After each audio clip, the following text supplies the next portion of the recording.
Chroniques, chapitre 9. La reine de Séba apprit la renommée de Salomon, et elle vint à Jérusalem pour l'éprouver par des énigmes. Elle avait une suite fort nombreuse, et des chameaux portant des aromates, de l'or en grande quantité, et des pierres précieuses. Elle se rendit auprès de Salomon, et elle lui dit tout ce qu'elle avait dans le cœur. Salomon répondit à toutes ses questions, et il n'y eut rien que Salomon ne sût lui expliquer. La reine de Séba vit la sagesse de Salomon et la maison qu'il avait bâtie, et les mets de sa table, et la demeure de ses serviteurs, et les fonctions et les vêtements de ceux qui le servaient, et ses échansons et leurs vêtements, et les degrés par lesquels on montait à la maison de l'Éternel. Hors d'elle-même, elle dit au roi: c'était donc vrai ce que j'ai appris dans mon pays au sujet de ta position et de ta sagesse. Je ne croyais pas ce qu'on en disait avant d'être venu et d'avoir vu de mes yeux. Et voici, on ne m'a pas raconté la moitié de la grandeur de ta sagesse. Tu surpasses ce que la renommée m'a fait connaître. Heureux tes gens, heureux tes serviteurs qui sont continuellement devant toi et qui entendent ta sagesse. Béni soit l'Éternel ton Dieu, qui t'a accordé la faveur de te placer sur son trône comme roi pour l'Éternel ton Dieu. C'est parce que ton Dieu aime Israël et veut le faire subsister à toujours qu'il t'a établi roi sur lui pour que tu fasses droit et justice. Elle donna au roi 120 talents d'or, une très grande quantité d'aromates et de pierres précieuses. Il n'y eut plus d'aromates tels que ceux donnés au roi Salomon par la reine de Séba. Les serviteurs de Huram et les serviteurs de Salomon qui apportèrent de l'or d'Ophir amenèrent aussi du bois de santal et des pierres précieuses.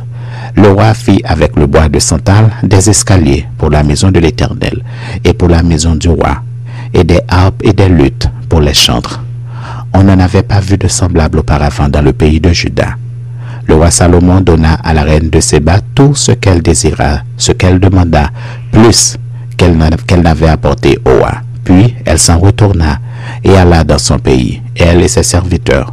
Le poids de l'or qui arrivait chaque année à Salomon était de 666 talents d'or, outre ce qu'il retirait des négociants et des marchands qui en apportaient, de tous les rois d'Arabie et des gouverneurs du pays qui apportaient de l'or et de l'argent à Salomon.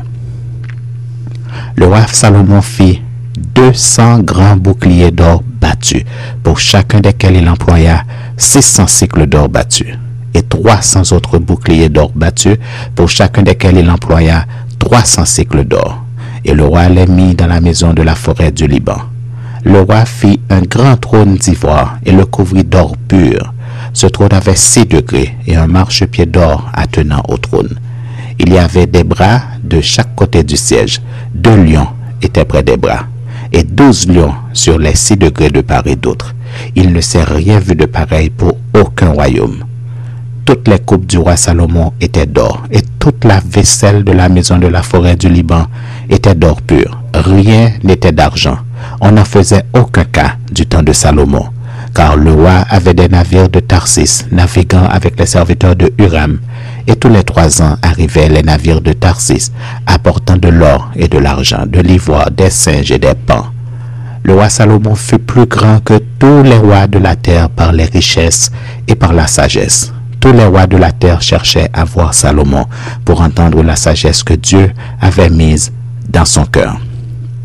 Et chacun d'eux apportait son présent, des objets d'argent et des objets d'or, des vêtements, des armes, des aromates, des chevaux et des mulets, et il en était ainsi chaque année. Salomon avait 4000 crèches pour les chevaux destinés à ses chars, et 12 000 cavaliers qu'il plaça dans les villes où il tenait ses chars, et à Jérusalem près du roi. Il dominait sur tous les rois, depuis le fleuve jusqu'au pays des Philistins et jusqu'à la frontière d'Égypte. Le roi rendit l'argent aussi commun à Jérusalem que les pierres, et les cèdres aussi nombreux que les sycomores qui croissent dans la plaine. C'était de l'Égypte et de tous les pays que l'on tirait des chevaux pour Salomon. Le reste des actions de Salomon, les premières et les dernières, cela n'est-il pas écrit dans le livre de Nathan le prophète, dans la prophétie d'Akija de Silo et dans les révélations de Jéhédo, le prophète sur Jéroboam, fils de Nébat. Salomon régna 40 ans à Jérusalem sur tout Israël. Puis Salomon se coucha avec ses pères, et on l'enterra dans la ville de David son père, et Roboam son fils régna à sa place.